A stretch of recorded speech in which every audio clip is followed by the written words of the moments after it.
You spend your whole life believing love earns you a seat at the table, that if you give enough of your time, your hands, your back, your sleep, there's no way your place could ever be questioned. And then, one sentence makes that belief crumble like dry cake. She's just the help, not really family. I heard it from behind the garden hedge, where I'd been laying out lemon bars and setting tiny paper plates on a tray.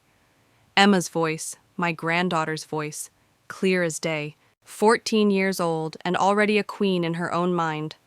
Her friends burst out laughing, not cruelly, not loudly. That made it worse. They giggled like it was some inside joke. I stayed still, not because I froze, but because I wanted to be sure that I'd heard her right, that she meant it. She just lives here to help out. She's like, not my real grandma. She's not even blood. That was the part that reached in and yanked something from my ribs. Because I had been there when Emma took her first breath, when her mother, too exhausted to hold her, handed her to me. I had walked the floor at 2 a.m. with her teething screams in my ear. I had folded her laundry, learned her allergies, taught her how to tie her shoes and pray before bed. But no, none of that was real, apparently. From behind the hedge, I could see their pastel skirts swaying, their polished fingernails wrapped around soda cans. Emma stood tall among them like she belonged to a life I had no part in building. I wiped my hands on my apron. That same apron she had once scribbled on in marker, years ago. Best Nana ever. I stepped out into the backyard like nothing happened, smiled politely, nodded at a few of the parents, carried the tray to the table and placed it down between the fruit punch and the cookies I had baked that morning. No one looked at me. Not Emma, not her friends, not even the other adults, really.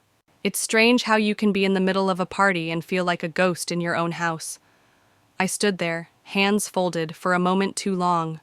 Waiting. For what, I couldn't tell you. Maybe for someone to say, thank you, or even just, hi. Nothing came. So I turned, walked slowly back into the house. The screen door creaked behind me, then snapped shut like a period at the end of a sentence. In the kitchen, I pulled off the apron, folded it into a tight square, set it on the counter beside the punch bowl refills. I looked around, at the spotless counters, the chairs I'd polished, the birthday banner I'd hung up while Emma was still sleeping, every detail still humming with the energy I had poured into making this day special. And yet, I didn't feel special. I felt like staff. I picked up my bag from under the table. It was the quietest act of protest I'd ever committed. No anger, no exit speech, just one woman reclaiming her silence. I left through the side door, out past the garden I had planted, down the driveway I had swept clean. But before I rounded the corner, I turned once, just to look. And there, through the living room window, stood a small boy I didn't recognize. He must have been a guest's son. He was watching me, not confused, not startled, just watching like he understood, like he saw me. It didn't fix the ache, but it told me I wasn't crazy. Sometimes, the deepest heartbreak doesn't come with yelling.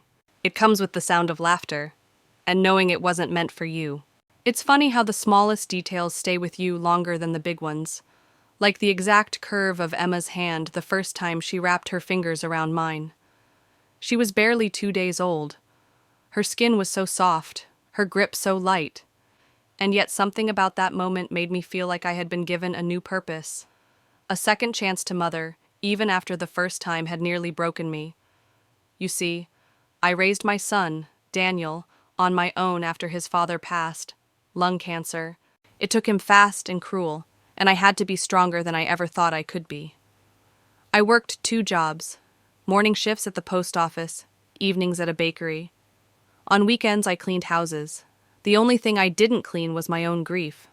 That I tucked away behind every smile I gave Daniel, behind every lunch packed with handwritten notes I slipped into his backpack. I missed school plays, parent nights, sometimes even birthdays, but not because I didn't care. I was too busy making sure we had heat in the winter, books for his classes, and enough left over for 1 scoop of mint chocolate chip on Friday nights. Still, he never complained, not once. And when he was accepted into college, the first in our family to go, I cried for 3 days, not because he was leaving, but because he'd made it. We had made it. Then came Margaret, his wife. I never saw it coming, the shift. One day I was his everything. The next I was Mom, with quotation marks around it. She wasn't cruel, just politely distant. And I understood. It was their time, their home, their family to build. But when Emma was born, everything changed again. Margaret had a difficult labor. Daniel was overseas on business. I stepped in. No one even asked. I just packed a bag and never left. I was there for every 3 a.m., feeding, every diaper blowout, every little fever that turned the whole house upside down. Margaret was grateful at first. She once whispered, "I don't know how I'd do this without you." I remember smiling at that, holding on to it like a medal I could wear across my chest. As the years went by, I became more than a babysitter. I was Emma's shadow, her secret keeper, her rock. I taught her how to make pie crust from scratch, sat next to her at the piano, even though I couldn't read a single note. On the nights she couldn't sleep, she'd crawl into my bed and say, "Tell me one of your old stories, Nana, the ones about how Daddy was poor." And I would. I'd tell them all. The good ones, the funny ones, even the hard ones, because I believed knowing where you come from helps you understand who you are. Emma loved those stories, or at least she used to. Somewhere around 11 or 12, something shifted. She stopped asking to bake with me. She rolled her eyes when I hummed hymns while folding laundry. She groaned when I reminded her to say grace before meals. I brushed it off. She was growing up. Teenagers change. That's what everyone says. But there were little moments that didn't sit right, like when I tried to hug her goodbye at school drop-off and she pulled away, or when she started calling me by my first name, Linda, in front of her friends. One day, I came into the kitchen and found her scrubbing the counter in a hurry.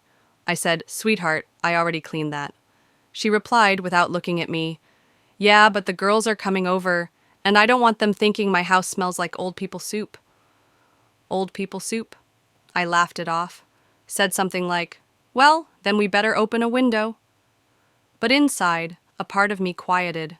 Still, I stayed, not because I didn't notice, but because love makes you stay long after your welcome starts to wear thin. Her parents were traveling more. Daniel's business had taken off. Margaret started working with a nonprofit. They were always grateful, always kind, but gone. And I never once felt bitter. I liked being needed. I liked being useful. Even when I was sick, I didn't tell them. I had pneumonia once, and still managed to make Emma's costume for her school play. I coughed all night, stitched all morning, and sat in the back row with tissues stuffed in my sleeves. And I remember this moment after the play. Emma, still in her costume, ran up to her mom and said, "Wasn't that the best?" Then turned to me, nodded, and said, "Thanks, Nana.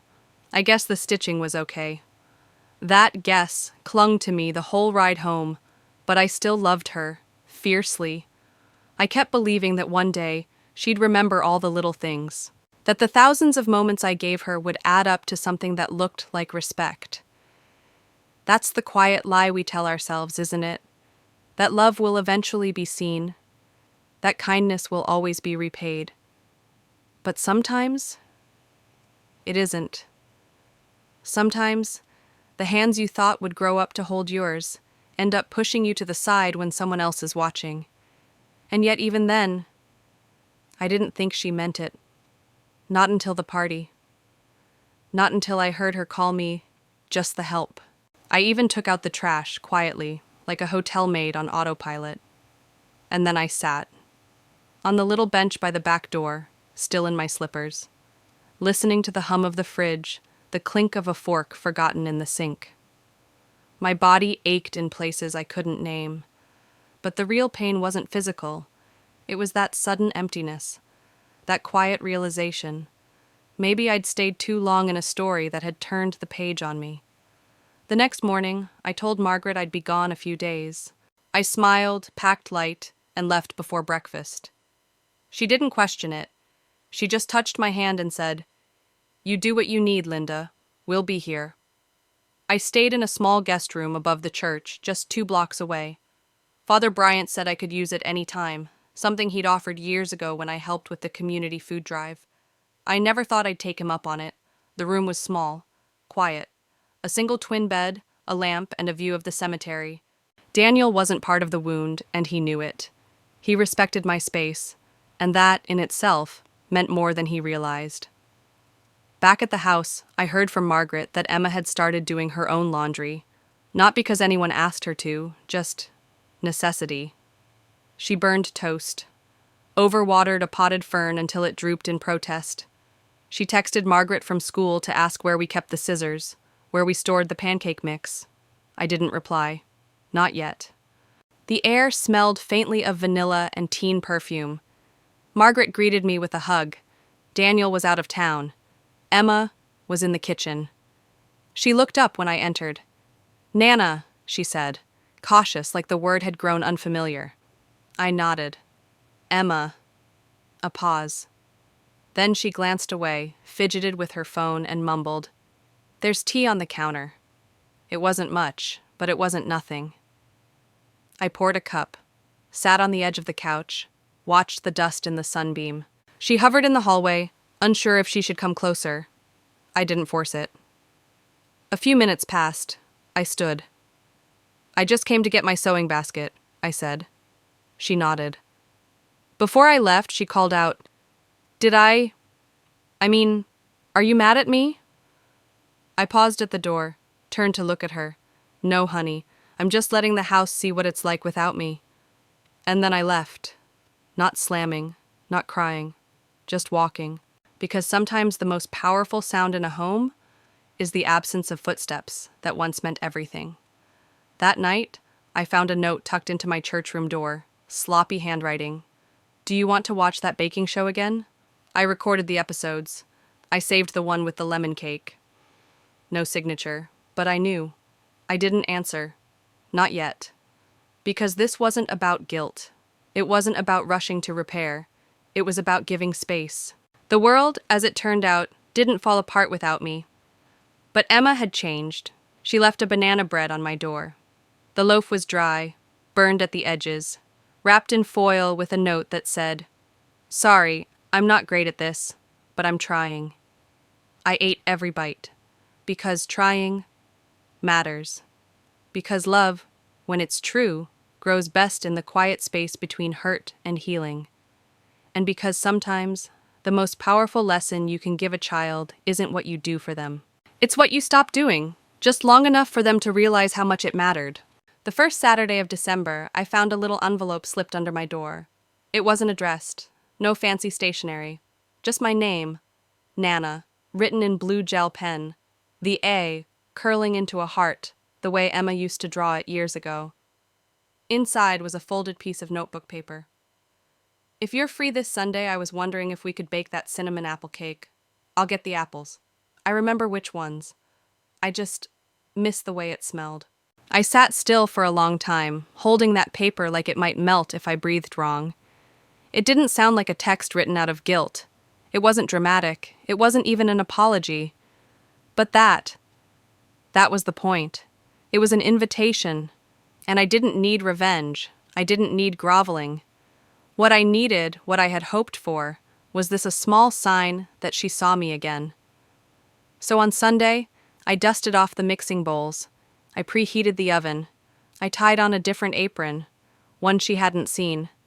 The old one, the one with her faded doodles, stayed in the drawer. Emma arrived just after 3, hair pulled into a loose braid, no makeup, nervous energy radiating off her like heat. She was carrying a canvas tote bag with 6 apples inside. Honeycrisp, the kind we used to buy together from the farmer's market every fall. "Do we peel them first?" she asked. I smiled gently. "What do you think?" She hesitated. "I think, yes." Good start. And so we peeled. In silence at first. The kind of silence that's thick with memories, cutting through layers of old pain but not poking them too hard. Just enough to make room for something new. Halfway through slicing, she blurted out, "I told the girls you were just the help, because I thought it made me sound grown up."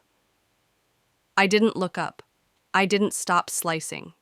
She continued. "I wanted to seem in control. like I had this perfect life. I didn't think about how it sounded until I said it. I nodded slowly. Words have a way of revealing things we didn't mean to show. Do you think I'm awful? No, I said. I think you're 14.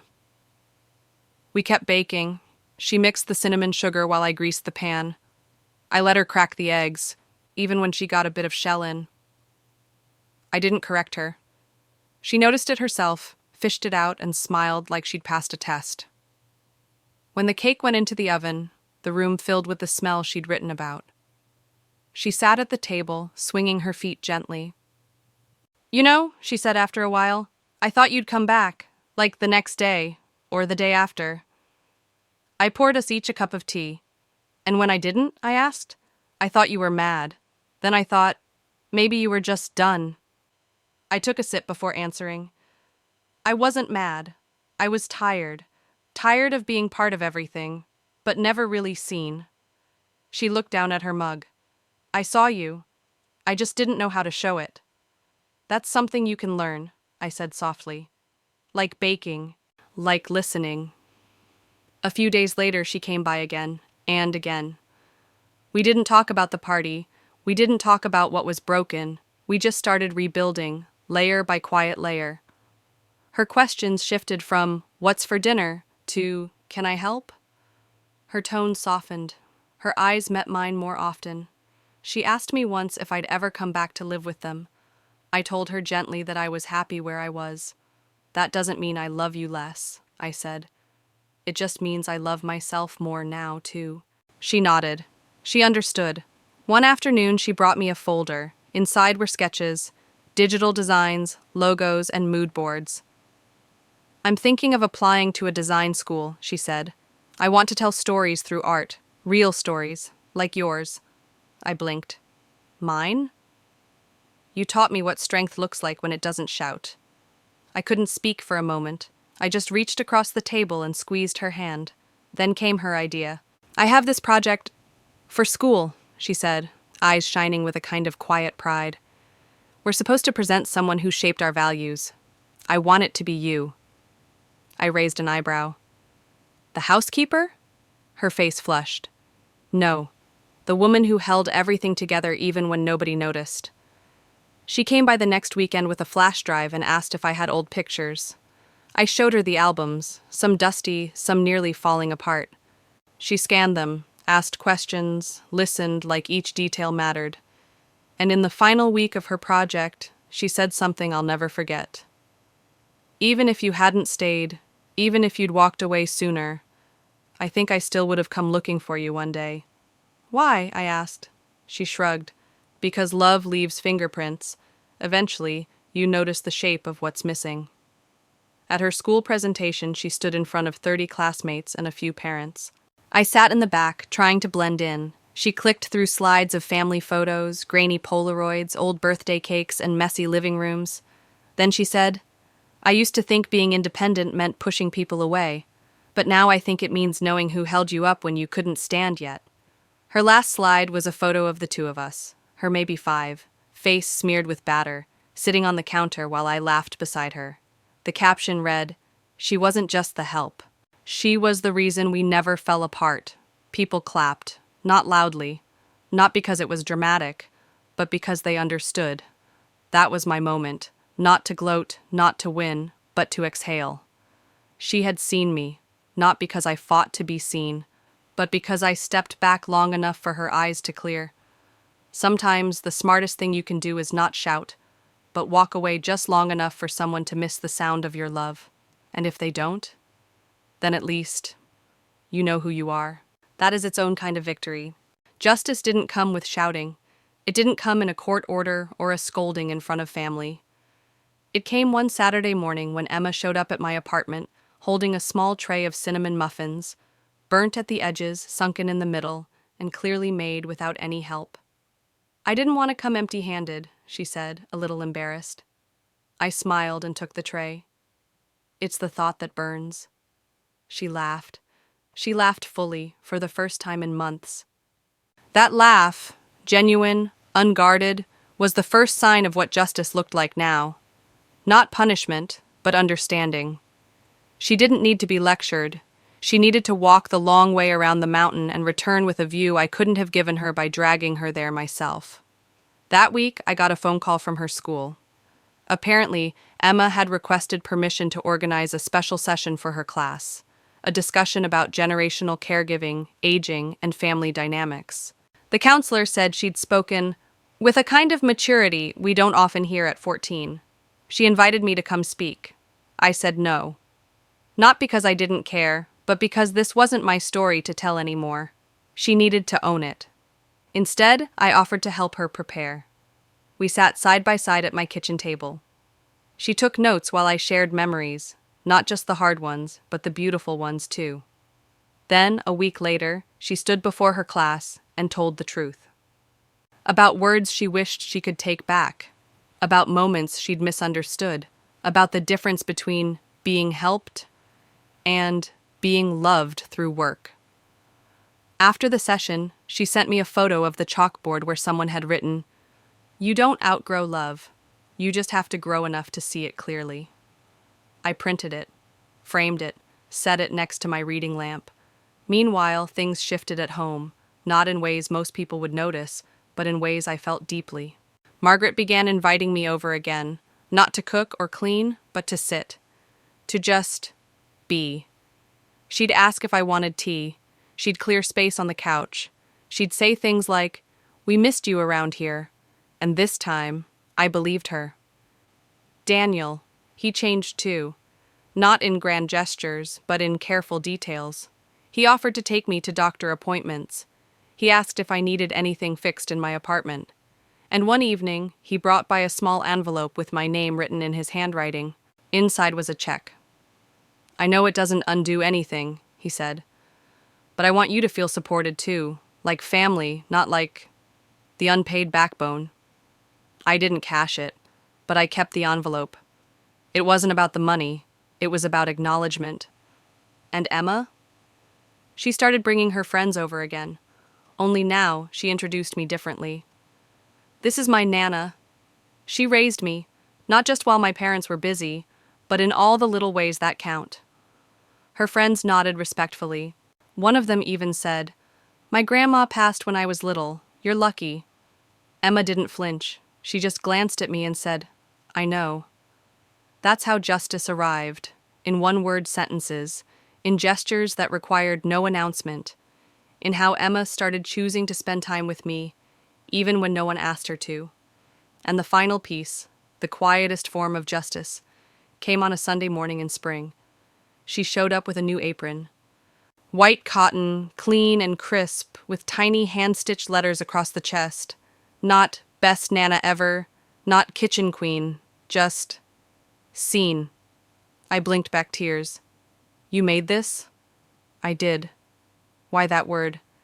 "Because I think that's what you needed most," she said. "And I think it's what I forgot to give you." I folded the apron in my lap and took her hand. "You gave me something better," I whispered. "You came back." She leaned her head on my shoulder and said nothing more. Justice isn't always about proving someone wrong. Sometimes it's about guiding them, without force, toward the moment they realize it themselves. And when that moment comes, you don't need applause, just a chair pulled out at the table. And someone finally noticing that you were never just the help. You were the root. The days move slower now, and I let them. I rise with the sun, not an alarm, make tea instead of coffee, listen to the birds, and let the air tell me what kind of day it will be. Sometimes quiet, sometimes soft with rain, but always mine. I didn't go back to living with Daniel's family. That chapter ended the moment I folded the apron for the last time and chose myself. And choosing myself at this stage of life isn't selfish. It's sacred. I still see Emma, not daily, not out of duty, but because she shows up, hands full of questions, stories, flour on her sleeves. We bake again. We talk. She listens in a way that makes me feel like I'm not just passing down recipes, but parts of myself that once went unnoticed. She helps me with the little things now, carries the heavier bags, reaches the tall shelves. Not because I asked, because she sees me. And being seen, truly seen, is a kind of freedom no one talks about enough. The community library asked if I'd like to host a weekly story time for children whose grandparents live too far. I said yes before they finished asking. Every Friday morning, I sit in a sunlit corner, reading aloud while tiny eyes blink up at me like I might know everything. And I don't. But I know enough. I know how to keep a promise. How to hold a hand steady through change. How to walk away when it's time. Not in anger, but in quiet certainty that you gave all you had. I don't miss the old days, not the exhaustion, not the invisibility, not the ache of waiting for someone to remember your name. Because now I know my name. Linda, daughter, mother, grandmother, teacher, pillar, flame, not just anything. The florist downstairs brings me her extras sometimes, sprigs of lavender, daisies with curled tips.